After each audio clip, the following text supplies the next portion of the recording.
Greetings and salutations, dear viewers. Get ready for some fantastic content. Hello, YouTube friends. Join us as we unravel the mysteries surrounding post-election lawsuits related to the 2020 United States presidential election from Pennsylvania. In direct response to Pennsylvania Democratic Party v. Boockvar and the 2020 United States presidential election in Pennsylvania, the Donald Trump 2020 presidential campaign launched numerous lawsuits contesting the purview of the Pennsylvania Supreme Court and the election processes of Pennsylvania. All of these have either been dismissed or dropped. The last two remaining cases were dismissed without comment by the Supreme Court on February 22, 2021. On April 19, 2021, more than 5 months after the November 3, 2020 election, the Supreme Court declined to hear the outstanding case brought by former Republican congressional candidate Jim Bognet, dismissing it without comment. Without further ado, let's move on to the topic of summary of lawsuits. Pennsylvania post-election lawsuits related to the 2020 United States presidential election. As we venture forward, let's take a closer look at Barnett v. Lawrence and its impact on our understanding. On November 4, 2020, 4th Congressional District candidate Kathy Barnett sued Montgomery County officials in federal district court. Barnett claimed the county's Board of Elections violated the state's election code by inspecting ballot envelopes for missing information, a process known as pre-canvassing, and by giving voters a chance to correct such deficiencies. Barnett also claimed that the federal Equal Protection Clause was violated because only certain voters were allowed the chance to cure. Barnett asked the county to reject any affected ballots. On November 6, Judge Timothy J. Savage denied the plaintiff's request. In the upcoming portion, we'll be dissecting U.S. District Court case to gain a comprehensive understanding of its implications. Donald J. Trump for President v. Boockvar is a lawsuit filed in U.S. District Court on November 9 by the Trump campaign against Democratic counties in Pennsylvania. The campaign challenged the results of the election, alleging and asked the court to prohibit the certification of results. The Ohio-based Porter Wright Morris and Arthur law firm that represented the Trump campaign withdrew from the case on November 13, and Linda A. Kearns, a Republican attorney also representing the Trump campaign, asked the judge for permission to withdraw from the case on November. Overall, the case saw 3 different sets of lawyers within a week.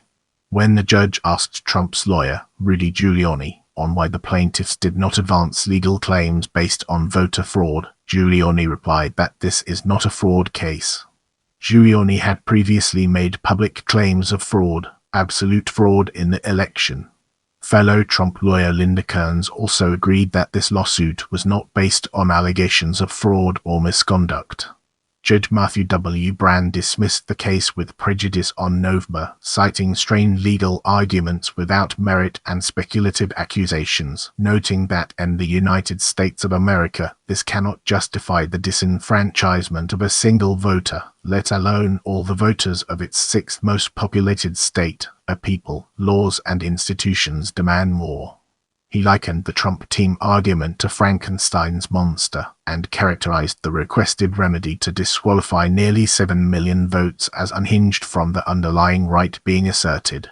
Moving forward, we'll be taking a closer look at appeals court case. The Trump campaign and other plaintiffs filed an appeal with the United States Court of Appeals for the Third Circuit on November. In their revised brief, the campaign asked that the election be decertified and they be permitted to take a sample consisting of 1.5 million mail ballots to determine how many were defective and deduct those votes from Biden's total. On November 27, a 3-judge panel for the Third Circuit Court of Appeals rejected the Trump campaign's attempt to undo Pennsylvania's vote certification, with the judges ruling that the Trump campaign's claims have no merit.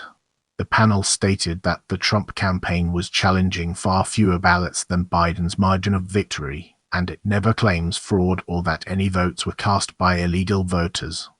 The panel praised the district court for being fast, fair, patient in handling this case. It ruled that the district court was correct in preventing the Trump campaign from conducting a second amendment of its complaint. The proposed amendment had not changed the fact that the Trump campaign had not alleged that it was being treated worse than the Biden campaign, stated the panel. Overall, calling an election unfair does not make it so. Charges require specific allegations and then proof.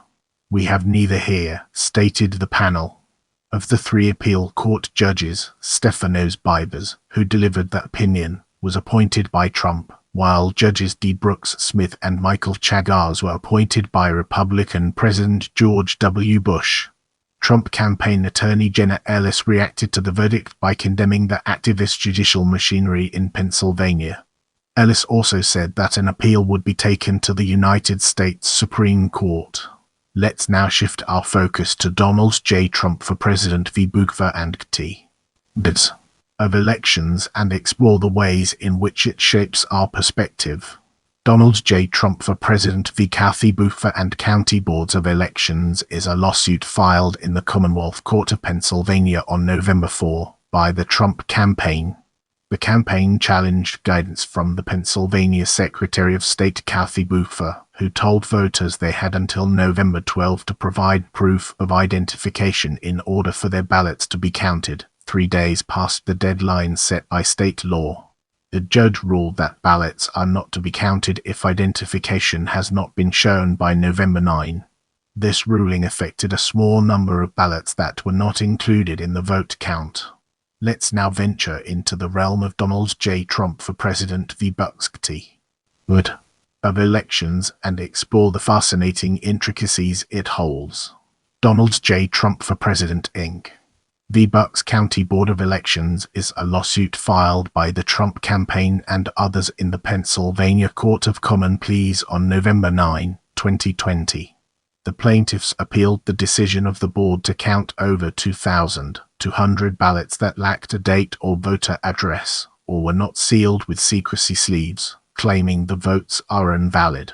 The lawyers for the Trump campaign have signed an agreement that they do not allege, and there is no evidence of, any fraud in connection with the challenged ballots.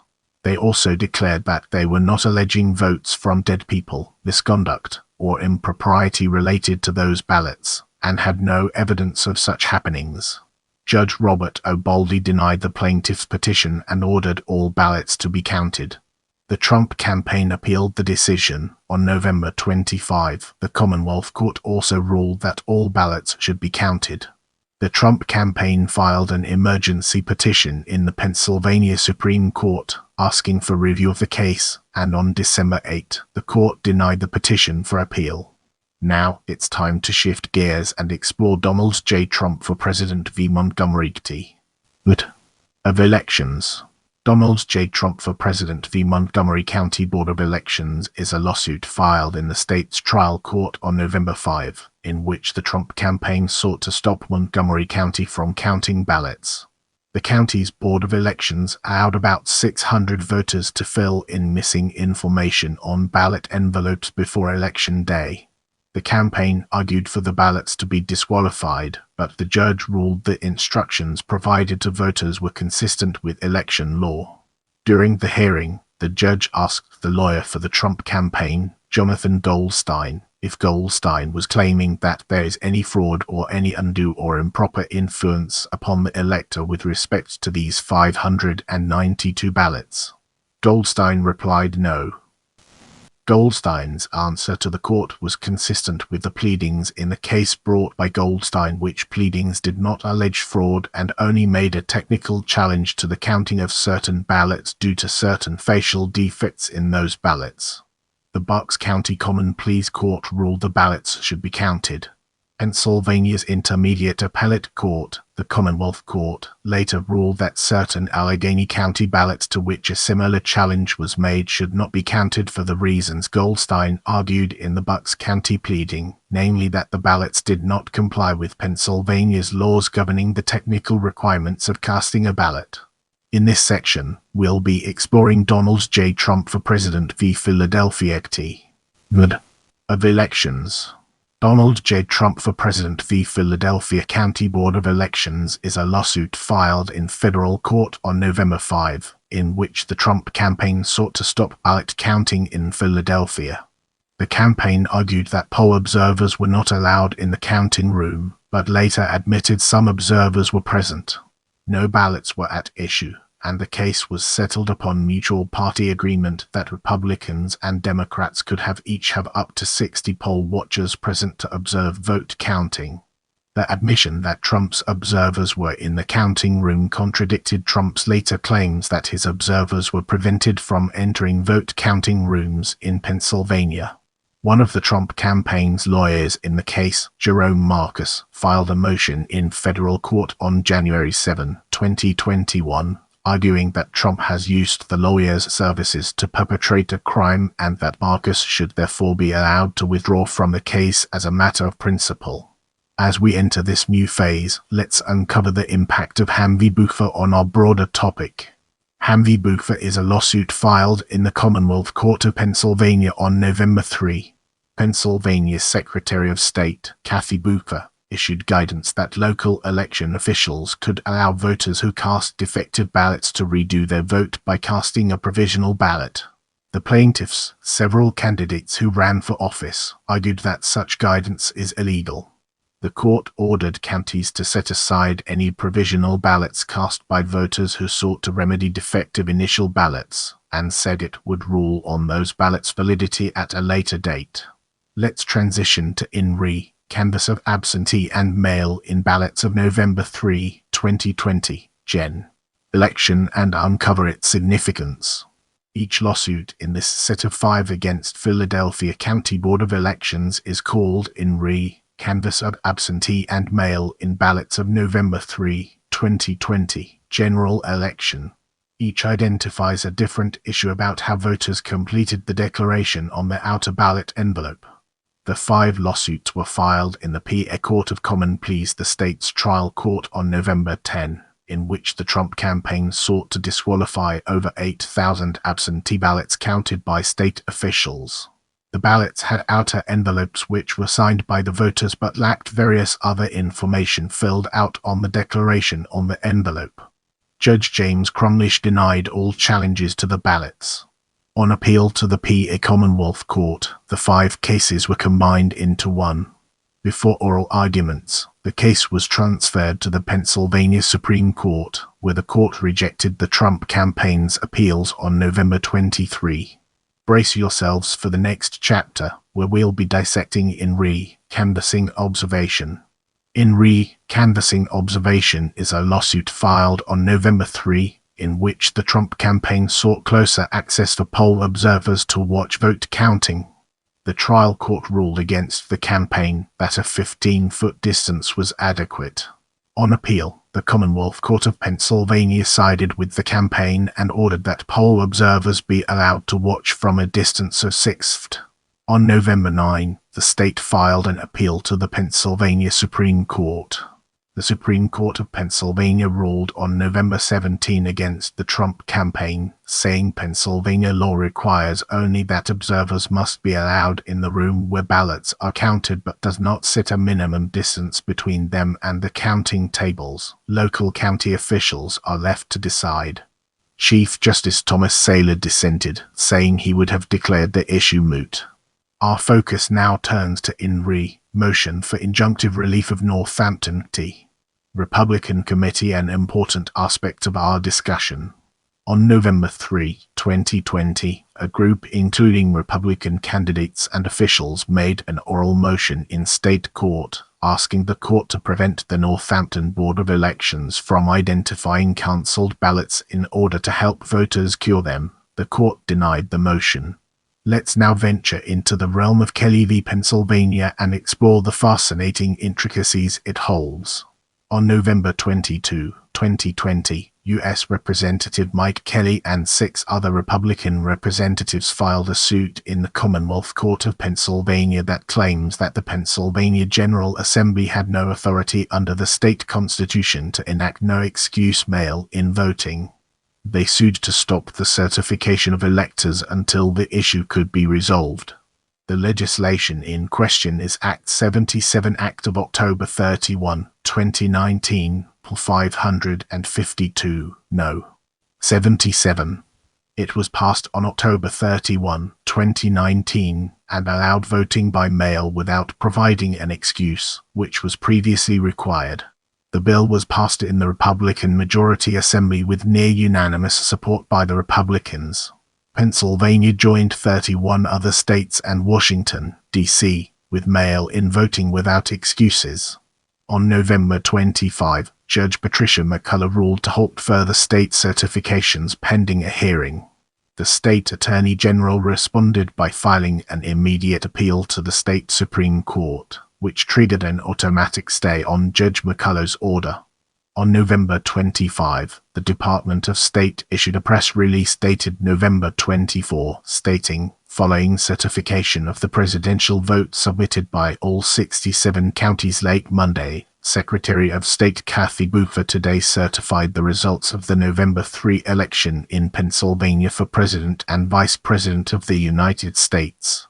Having issued the press release without updating the certified results on the state website, the defendants sought to moot the case.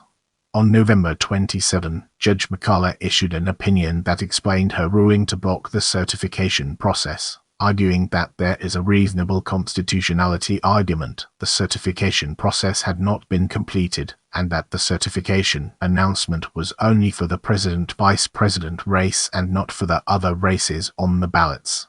The Pennsylvania Supreme Court ruled on November 28 to unanimously overturn the Commonwealth Court's order to block the certification of election results in Pennsylvania.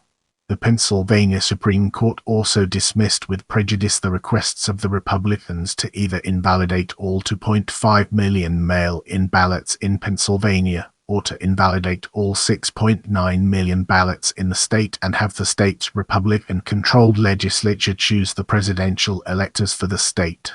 The rationale for the decision was that the Republicans were challenging the law too late. They had been able to challenge the law since it came into force in October 2019, but only filed the lawsuit when the results of the November 2020 election were becoming seemingly apparent. Hence, the Republicans had failed to act with due diligence in their handling of the case. Kelly appealed to the U.S. Supreme Court, and on December 3, 2020, Justice Samuel Alito set a deadline of December 9, one day after the safe harbor date for Pennsylvania officials to respond to the request to throw out the state's mail-in voting results, or possibly even the entire election. But the deadline was later changed to 9 a.m. December 8, so within the safe harbor deadline.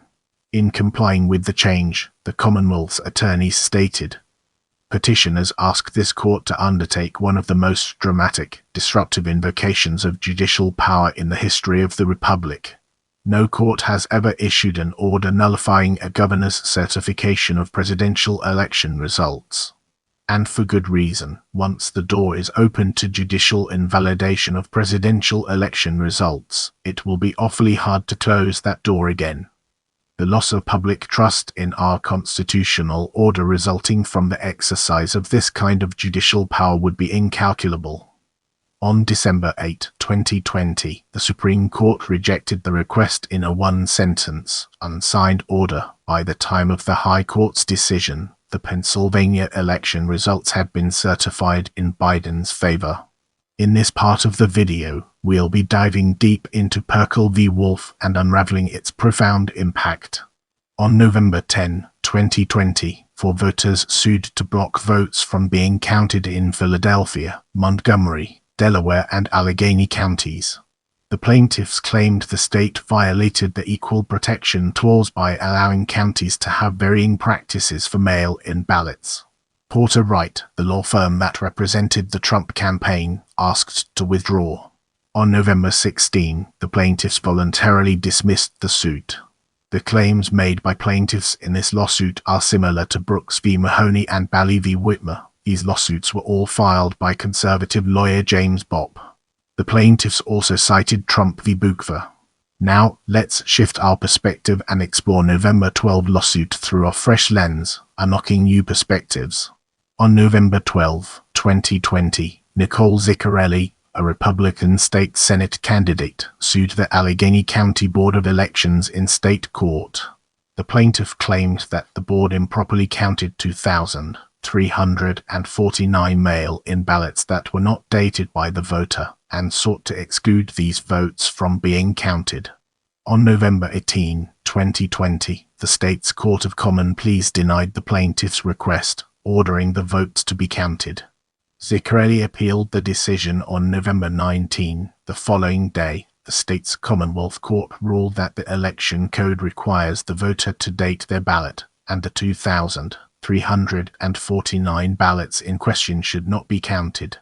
The Supreme Court of Pennsylvania consolidated this case with In re. Canvass of absentee and mail-in ballots of November 3, 2020, general election, and on November 23, affirmed the decision of the Allegheny County Board of Elections to count the 2,349 ballots at issue. In this chapter, we'll be shedding light on November 16 lawsuit and its role in shaping our understanding. On November 16, 2020, Nicole Ziccarelli, a Republican state Senate candidate, filed a second lawsuit in state court against the Allegheny County Board of Elections. Ziccarelli challenged the decision of the board to count 270 provisional ballots that lacked one of two signatures. The Court of Common Pleas ruled that the ballots should be counted. Ziccarelli appealed. The Commonwealth Court reversed the lower court's decision, ruling that the statute at issue requires both signatures and the ballots should not be counted. On November 23, the Pennsylvania Supreme Court denied the board's petition for appeal. Stay connected and join our community by subscribing and following me on other platforms.